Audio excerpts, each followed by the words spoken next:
ভারত হোক বা বিদেশ, আপনি নিশ্চয়ই বেশিরভাগ রাস্তা কালোই দেখেছেন।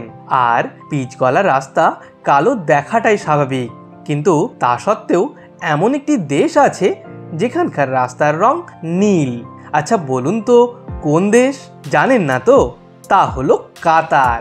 যা দেখে এখানে আসা প্রত্যেক পর্যটকেরই মনে হবে যে শুধুমাত্র রাস্তাকে সুন্দর করে সাজাবার জন্য নীল রং করা হয়েছে। তবে কি সত্যিই পর্যটকদের চমকে দেওয়ার জন্য কাতারের রাস্তা নীল রং করা হয়েছে, নাকি এর নেপথ্যে রয়েছে অন্য কোনো কারণ? চলুন আজকে তথ্য অন্বেষণ পর্বে আমরা জানব কেন কাতারের রাস্তা নীল রং করা হয়েছে। রং পরিবর্তন করে আখেরে লাভই বা কি হয়েছে? প্রথম, কাতারের কোন শহরে শুরু হয়েছিল নীল রং? আমরা সবাই জানি গ্লোবাল ওয়ার্মিংয়ের সমস্যা গোটা বিশ্বকেই উদ্বিগ্ন করে তুলেছে, আর এই সমস্যা নিয়ে আমাদের আলোচনা চলতেই থাকে।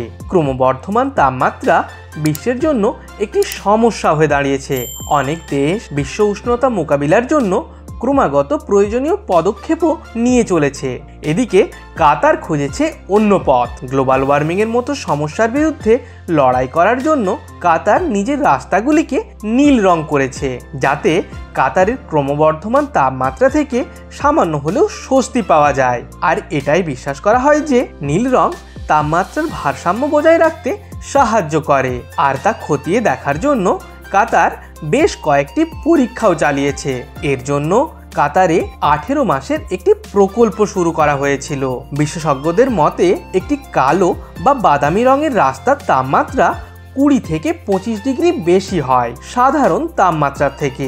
আর নানান সমীক্ষায় উঠে এসেছে যে কালো রং সবচেয়ে বেশি তাপ আকর্ষণ করে। এই কারণে রাস্তার পাশে গাছ না থাকলে কালো রাস্তার তাপমাত্রা আরও বেড়ে যায়। তাই কাতারের রাস্তাগুলিকে নীল রঙে পরিবর্তন করে তাপমাত্রা 15 থেকে 20 ডিগ্রি কমানোর চেষ্টা করা হয়েছে।